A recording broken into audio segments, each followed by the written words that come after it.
Bonjour, je m'appelle donc Thierry Haddad et je suis géologue, enseignant-chercheur à la faculté des géosciences de l'Université de Lausanne.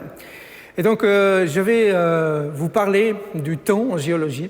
Et le but un peu de cette petite présentation est de vous faire saisir un peu la durée du temps géologique et d'y replacer l'homme dans son contexte. Surtout depuis qu'il a pris la décision d'influencer tellement la planète Terre qu'il va peut-être initier une période à son nom, l'Anthropocène. Donc depuis le début de la révolution industrielle, 1750, l'usage des énergies fossiles et une intense déforestation ont contribué à des augmentations sensibles du CO2 atmosphérique, près de 40%, de la température, de 2 à 3 degrés, du niveau de la mer, de 30 à 60 cm. L'activité humaine a dès lors tellement modifié la planète Terre que certaines personnes, comme Crutzen, qui est prix Nobel de chimie, ont proposé que l'ère interglaciaire dans laquelle nous vivons, l'Holocène, devrait être renommée Anthropocène.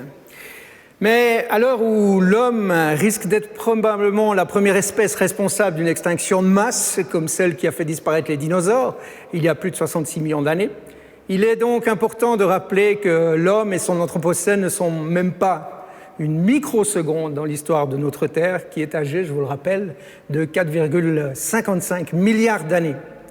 Et depuis 4,55 milliards d'années, notre biosphère a subi de nombreux bouleversements, et pas moins de 5 extinctions de masse. Mais la grosse différence, c'est que la vitesse du changement induit par l'homme est très rapide, trop rapide, au moins 250 fois plus rapide que les éléments d'extinction qui ont rythmé l'histoire de notre Terre et l'histoire de notre évolution. Donc, l'idée, c'est d'essayer de comprendre ce que représentent les millions et les milliards d'années, qui sont les unités de temps utilisées par nous autres, les géologues et les paléontologues, et d'essayer de voir un peu à l'intérieur de cette histoire la période de temps qu'occupe l'homme. Alors, comment est-ce qu'on date des roches ? Alors, on peut utiliser plusieurs méthodes. Je n'ai pas le temps de parler de toutes ces méthodes, mais il y en a une que tout le monde connaît plus ou moins, c'est la biostratigraphie. En fait, ça consiste en utiliser un peu l'évolution par le biais des fossiles. Ce principe, on peut le simplifier en disant simplement que l'irréversibilité des espèces fait qu'une espèce qui disparaît ne réapparaît jamais semblable à elle-même. Ce qui fait que depuis des millions d'années, se succèdent dans des sédiments de plus en plus vieux et vers de plus en plus jeunes, des espèces qui ne sont jamais les mêmes.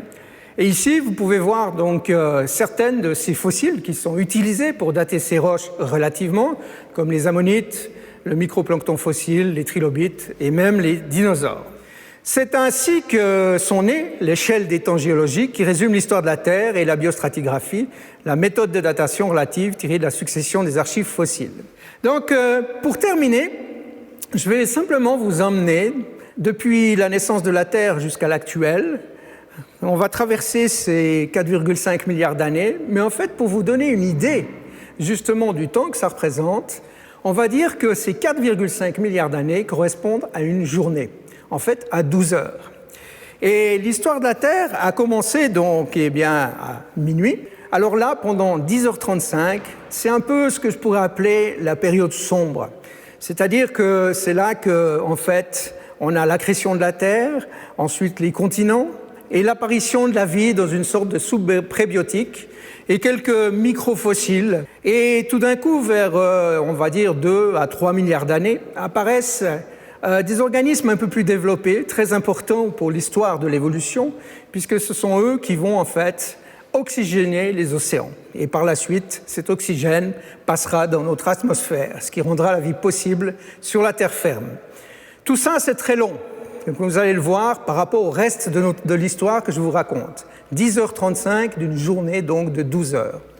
Ensuite, tout va très vite. De 10h35 à 11h20, nous avons ce qu'on appelle l'explosion de l'ère primaire. Et c'est là qu'arrivent donc des organismes qui, eux, ne sont plus des organismes à corps mou, mais plutôt des organismes munis de coquilles, de squelettes.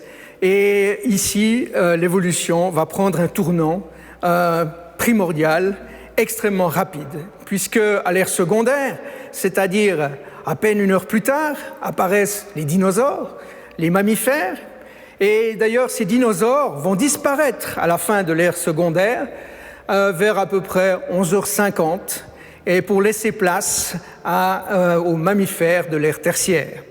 Et cette ère tertiaire, eh bien, à la fin, l'homme va apparaître. Et l'homme apparaît dans cette journée de 12 heures, en 11h59 minutes et 45 secondes.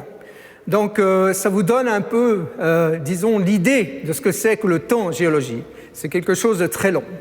Et maintenant, si j'en reviens justement à l'Anthropocène, l'Anthropocène qui a commencé il y a quelques centaines d'années, à peine, eh bien, représenterait quasiment rien dans cette histoire, puisqu'il débuterait en fait quasiment à midi.